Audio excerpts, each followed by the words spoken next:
Isa ka ba sa gustong magsimula ng low carb diet pero wala kang idea kung paano to gagawin? Pues, panoorin mo tong video na to dahil ituturo ko sa iyo kung paano to gawin ng simple. Ang first step, tanungin mo muna yung sarili mo. Ano ba talaga yung big why mo? Bakit mo gusto mag low carb? Meron ka bang health issues, weight issues, or gusto mo talagang maging healthy even if wala ka pang issues? Or gagawin mo talaga siyang lifestyle? Bakit kinakailangan mong alamin yung mga bagay na to? Kasi ito yung magiging pundasyon mo kung magagawa mo ba siya ng short term lang or long term or gagawin mo talaga siyang bahagi ng buhay mo. And then number two question is, susuportahan ka ba ng pamilya, lalo na kung asawa mo? Kausapin mo muna sila sa mga changes na gagawin mo sa mga eating habits mo. Baka magulat sila sa mga kinakain mo, pinalitan mo yung mga gamit sa kusina, chances are, baka madistract ka sa mga opinion at pananaw nila. Ipaliwanag mo sa kanila yung goal at changes na gagawin mo para if ever, ready na sila. And then, number three, alamin mo kung ano yung basic ng low carb diet. Bakit ito yung pinili mong diet? At paano itong diet na to ang makakasolve ng problema mo? Health issues man yan, weight issues. Kasi malimit sa mga tao na gusto mag-diet, sumasabak out of hearsay lang or di umano uso. Hindi naman nila naintindihan yung basic ng diet at kung paano ito yung effective solution para ikaw ay pumayat at mag-improve ang health condition. For example, ano ang dahilan ng pagtaba at bakit low carb diet ang tamang solusyon para dito? So, kung gusto niyo masagot yung tanong na yon, click for some of my videos and mas maunawaan nyo ng gusto kung paano low carb talaga yung pinakamadaling paraan para sa pagpapayat na hindi ginugutom yung sarili. Number 4, ito na. Alam mo na yung goal mo, ay paliwanag mo na sa pamilya mo, suportado ka nila, then napanood mo na yung mga video na sinabi ko sa'yo para mas maunawaan mo kung bakit low carb ang dapat gawin. Kaya ang tanong ay, ano ang kakainin ko sa low carb diet? Ang cornerstone ng low-carb diet ay whole foods, hindi ultra-processed foods. Since ang sagana sa kinakain ng mga tao ngayon ay high-carb at ultra-processed food, tulad ng malimit na food staple ng mga Pinoy, kanin, tinapay, pansit, fast foods, sugary drinks, prutas na kahit hindi seasonal ay abundant, at marami pang iba, high carb yon, opposite yung gagawin mo. Yung opposite na yun, yun yung low carb. Ibababa mo ang carb at papalitan mo ng mas masustansya at nakakabusog para pumayat ka at mabago ang signaling pathway sa katawan mo. Gano'n ngayon kababa yung carbs sa food intake mo? Ang pinaka-safe, hindi mahigpit o restrictive na carb limit ay under 50 grams. Pero kung active ang lifestyle mo, you can go for up to 100 grams. Yung iba naman, kayang sunugin ang up to 150 grams per day. So, ikaw na yung makakaalam nun kasi alam mo kung ano yung lifestyle mo. Ang next question is, paano malalaman na equivalent grams sa bawat 100 grams ng food? Kung ang iyong limit carb ay 50 grams, paano ko malalaman na naka-reach na ako ng 50 grams? Pwede mag-download ng app sa internet and then dun malalaman ninyo kung ano yung equivalent carb ng bawat pagkain per 100 grams or per piece, whatever measurements. And don't worry, in due time, dahil lagi mo na siyang ginagawa, makakabisa mo siya. Pero just to give you an idea kung paano siya, for example, breakfast. So ito na yon, low carb na yung gagawin mo. Kumain ka ng 3 sunny side up egg. Tapos may kasamang pipino, 100 grams yung pipino. Tapos meron kang black coffee na may sweetener tulad ng stevia. Bawal lang may asukal. And then yung isang egg, that is 0.75 net carbs. So i-multiply mo yun sa 3, that is 2.25 grams ng carbs. Samantalang yung 100 gram ng cucumber sliced is 3.6 ang net carbs. Then yung black coffee, unsweetened, wala yung carbs. So sumahin mo, that is equivalent to 5.85. So kung ang limit mo ay 50 grams, edi meron kang 44 point something pa na nalalabi. Yung binanggit ko, breakfast pa lang yon, isang meal. So yung grams, pag tinignan niyo, nagbabari yan. Pero yun naman, para lang magkameron ka ng idea kung paano ito kino-compute at ano yung approximate niya na equivalent carbs per piece or 100 grams. Sa low carb, the lower the net carb, mas mabilis ang ketosis at weight loss mo. So yung ketosis, yun yung nagsiswitch ang katawan mo from glucose or sugar burning mode to fat burning mode. So mas mababa yung carb, mas mabilis yung ketosis, mas madali mo ma-achieve yung weight loss mo. Saan ngayon makikita yung complete ng low-carb foods? Andyan po sa link sa baba, pwede niyo po siyang i-download. Diyan makikita ko alin yung mga dapat kainin, yung go, then alin yung hinay-hinay lang, and then alin yung wag mo munang kakainin. Kasi makikick out ka sa ketosis. Mali naman sa listahan na nakalagay kung ano yung mga in and out sa low carb. If you can maintain lower than 50 grams per day, malaki ng resulta yun para sa iyo. Doon sa mga pagkain, hindi ko kayang baybayin dito lahat. Bibigyan ko kayo ng ilang idea sa mga pagkain. Number 1, any meats, red meat or white meat, seafoods, poultry products like chicken and egg. Pero whole food po siya, hindi ultra-processed. Kasi kapag ka naka-dirty ka, dirty low carb, ayan, ang ginagawa ng iba, bumibili ng mga hotdog, longganisa na may asukal naman ang marami, at saka maraming fillers and binders or thickening agent. So, dirty low carb yon. Number 2, lahat ng madahong gulay. Marami niya sa Pilipinas. And then, mga cruciferous tulad ng broccoli, coli, repolyo, Brussels sprouts, at tauri. And then number 3, gumamit lamang ng sweetener o pampatamis na pasok sa low carb. Lahat po ng may asukal, ano man ang pangalan, ay di pasok sa low carb diet. For example, sabi ng iba, ay, nakamuskubado ako, nakahani ako, nakaka-sugar ako. Hindi po, sugar pa rin po yun. Yung mga babanggitin ko na sweetener, yun lang po yung po pwede. Like stevia, monk fruit, erythritol, xylitol. Gumamit lamang ng pampalasa na natural, tulad ng bawang, sibuyas, kamates, paminta, turmeric, asin, sili, at anumang spices na natural. Meron kasi nagtatanong, pwede po ba ang Betsin at saka nabibiling commercialized na pampalasa like Nor Cubes, etc. Ayo nga, hindi nga yun mag-i-spike ng sugar mo. Di naman yung consider na sugar. Kaya lang ang tanong is, kung ang hinahabol mo ay pagbuti ng pakiramdam, ay bakit naman mas gagamit ka ng artificial? Ay napakadami naman ng natural. Kung ako sa inyo, I will go for natural. Kasi ang lasa naman nun, pareho din. Depende na lang sa timpla nyo. And huwag matakot gumamit ng asin at saka patis. Kasi ang sodium ay hindi masama. Kung wala ka namang chronic kidney disease at wala kang ibang issues, so kahit hypertension, walang problema. You can use a lot of salt and a lot of patis. And then number 5, gumamit lamang ng cooking oil na pasok sa low carb. Iwasan po natin gumamit ng seed oils at saka vegetable oils. Toxic po yon, unhealthy fats at ultra-processed.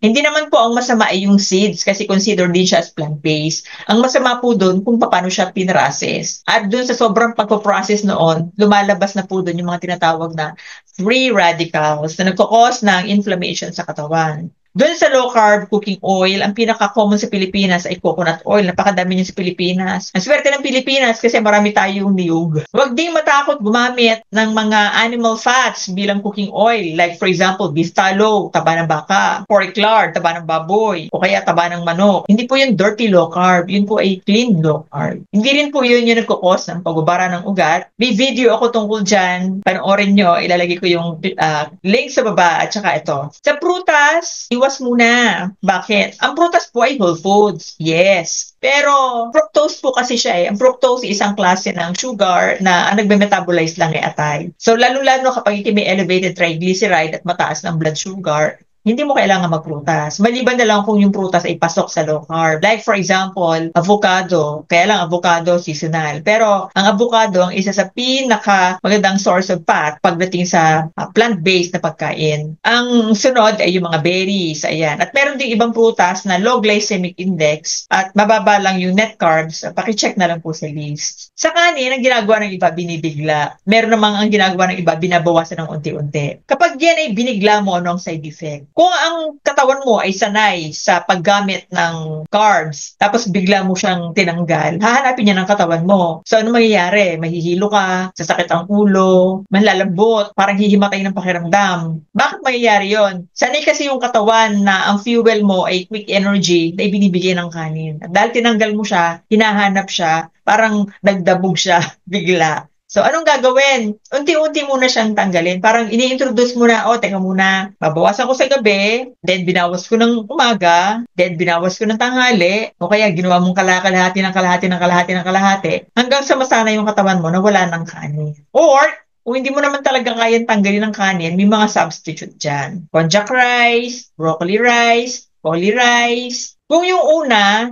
hininay-hinay mo lang siya, maganda yun kapag ka nasa trabaho. Siyempre, pag nasa trabaho, hindi naman all the time. Pag nanghina ka, makakahiga ka. Pero kung halimbawa naman ay kinasa bahay at talagang gusto mo ay agad tanggalin ang kanin, ang kagandahan nun, pwede ka mamahinga. But then again, I suggest, tanggalin mo na ng hinay-hinay. Pero kung kaya mong bigla, katulad nito, napanood mo na yung video na to, alam mo na kung anong pwede mangyari sa iyo, ibig sabihin nun, hindi ka dapat magpanik kung mangyari yan sa iyo. Transition stage lang yon. Kaya lang siya mawawala. Mga 3 days, 4 days, masasanay na yung katawan mo. Kasi, magsuswitch na siya from glucose burning to fat burning. So, pag nag-undergo ka ng ketosis, yun na yun. Pag naka-get over ka na doon mararamdaman na a-adjust na yung katawan mo sa pagtanggal mo ng kanin. Yung mga starchy foods tulad ng tinapay, oatmeal, pasta, noodles, lomi, kanin of any color, corn, yan, mga high-carb root crops katulad ng potato, kamote, yan, iwasan muna yan. Kasi po, sila po ay sugar din in the form of glucose and hindi siya makakatulong sa pagbawas nyo ng timbang. Akala ng iba, pag sinabing asukal ay table sugar lang. Pero yung po mga nabanggit ko, yun po ay sugar pa rin in the form of glucose. May mabibili ka ding mga tinapay na low carb. Kasi po, sila hindi made of wheat. Hindi sila starchy. Made of coconut flour and almond flour. Sa mga inumin, syempre, hindi pwede may asukal. Lahat ng mga nasa grocery stores na beverage, sugary drinks, commercialized yan, nilalagyan ng mga artificial sweetener. Tapos sasabihin sugar-free, pero maraming hidden sugar. So, kung bibili kayo ng gano'n, hindi may iwasan. Basahin mo na yung full ingredients list. Pero kung pwede namang wala, black coffee na lang, magdala na lang kayo ng sarili nyong sweetener. Apple cider vinegar, tea, any kind of tea, lemon water, or water na lang. Si snacks, pero wala ko lang kung makapag-snacks pa kayo dahil like ko yung busog, pwede yung mga mani or nut products, chicharon, paan ng manok, at kung ano pang pasok sa low carb na nandoon sa listahan. Ilang uri ng seeds like pumpkin seeds. Maraming low carb snacks na madaling gawin sa internet. Research lang po kayo. Hindi may ibusan. Kayo na yung mananawa. So, gaya nabanggit ko kanina, yung mga seeds, mga chia seeds, flax seeds, and flower seeds, pumpkin seeds, ilan lang yan sa mga low carb foods. Marami pa kayong mga low carb products na pwedeng kayo mismo yung gumawa sa bahay kung kaya nyo naman. At kung meron kayong, if you can afford to buy raw mats sa online, madami. Ano daw yung luto na po pwede? Kahit po anong luto, yun namang lutong Pinoy, yun din naman, substitution lang. For example, sa halip na nilalagyan nyo ng asukal, yung humba, o edi lagyan nyo ng stevia or erythritol, yung kaldereta, sa halip na lagyan nyo ng liver spread. O di, bumili na lang kayo ng atay nyo, kayo yung magiling, ang dali lang naman pag may blender, tapos yun ang gawin yung liver spread. Kasi ang mga delata, marami yung artificial flavorings and other things, marami siyang hidden sugar. Kasi nga, binabalance nila yung taste ng tamis at saka ng alat. Meron nga bibiling toyo, yung coconut aminos, which is yun, matamis-tamis na siya, pero siya galing sa niyog, low carb sauce yun. Ang low carb naman na foods ay substitution lang. Ibig sabihin nun, papalitan mo lang yung nakasanayan. At marami naman dyan pwedeng kainin, maraming pwedeng lutuin, at maraming pwedeng ipalit. Kasi nga, yung abundance ng carbs sa ating diet, yun yung nagkukos ng chronic inflammation at pagtaba ng ating katawan. Kaya kapag nagawa mo ito ng wasto, low carb, kitang-kita agad ang resulta sa pakiramdam at sa weight, linggo pa lang. Kapag nagluluto, be mindful of the ingredients na gagamitin nyo at isasahog. Basta siya ipasok sa low carb. Baka merong mga hidden sugar na hindi mo nalalaman na makakain mo pala. So, kung bibili ka ng mga pre-packaged foods, tingnan mo lagi yung full ingredients list. Another thing, do not focus on calories. Ang low carb, hindi caloric restriction. Mapasok lang yung caloric restriction kapag may fitness goal ka na. Ano ang focus sa low carb? Macros, carbs, protein, fat, at sa ingredients list kapag pre-package yung bibilhin mo. Kung ang habol mo ay wellness or pagbuti ng pakiramdam, importante na alam mo yon. Hindi yung pagpayat lang. Kasi hindi naman lahat ng napayat ay mabuti ang pakiramdam. Lalo kapag mali yung pamaraan ng ginawa ng pagpapayat. Ang ina-advocate ko ay clean, low carb. Hindi dirty low carb. Kasi kung ang goal mo ay paggaan ng pakiramdam at optimal function ng katawan, go for clean carb. Nabigyan ko na kayo ng idea kung ano yung mga kakainin at hindi kakainin. Alam mo na yung mga pagkain, napalitan mo na yung mga nasa kusina, ninibago yung pamilya mo sa lasa, ano kasunod? Sa pangalawa, hanggang sa susunod na araw, makaka-experience ka ng keto flu. Ano yung keto flu? Yan yung side effect ng transition sa ketosis. So, masakit yung ulo, minsan yung iba tinutubuan pa ng pantal or rashes, yung iba umaalog yung laman, may muscle cramps, tapos yung iba naman, nahihina, nahihilo, meron pa nga akong nakita na nilalagnat, malimit na umiihi, constipated, merong masakit ang katawan, merong laging uhaw at kung ano-ano pa. Ulitin ko, huwag magpanik. Normal lang yan dahil nasa transition stage ang katawan mo from glucose burning to fat burning. Kapag wala kang naramdaman ganyan, sabi medyo magtaka ka na, baka may iba kang ginagawa. Pero depende yan. Kapag yung naglo-low carb naman, ay hindi ganun kadami yung health issues, walang masyadong ganyang side effect. Mas mararamdaman yun, maraming health issues sa katawan. So kung nasa state ka na ng ketosis, naramdaman mo yung mga sinasabi ko, so tuloy lang, huwag mo nang gumawa ng heavy workload. And ang pinaka-importante, uminom po ng electrolytes tulad ng baso, ng tubig na may pinch of rock salt or Himalayan salt. Pwede nyo rin pigaan ng lemon or calamansi. Makakatulong yun para maibsan yung inyong keto flu. Another thing, makabubuti po na magkameron kayo ng supplement na magnesium para yung nawawalang sodium and potassium sa katawan nyo ay ma-replenish ng supplement at saka ng tubig na iniinom nyo na may asin. Importante yun, tandaan nyo, importante na meron kayong electrolyte. And then, pag natapos yung transition stage, lilipas yan, gagaan ang pakiramdam nyo, mas may energy kayo, pati brain fog ninyo mawawala, and makikita nyo yung result ng pagbaba ng timbang ninyo. Sa first week, meron na yung makikita ang pag-lose ng timbang. So yung sinabi ko ay basic pa lang. Hindi pa kasama diyan yung ibang tips para sa low carb beginners at yung kakambal nito na intermittent fasting. Gagawa na lang ako ng ibang video diyan. Pero itong simpleng video na to, sana'y nakatulong sa inyo para maisakatuparan ninyo yung inyong health journey or weight loss journey. Para mas madali mong maisakatuparan pa yung weight loss goal mo, I suggest na panoorin mo yung iba ko pang videos. Please subscribe for more info to my channel and thank you for watching. See you on my next videos. Bye-bye.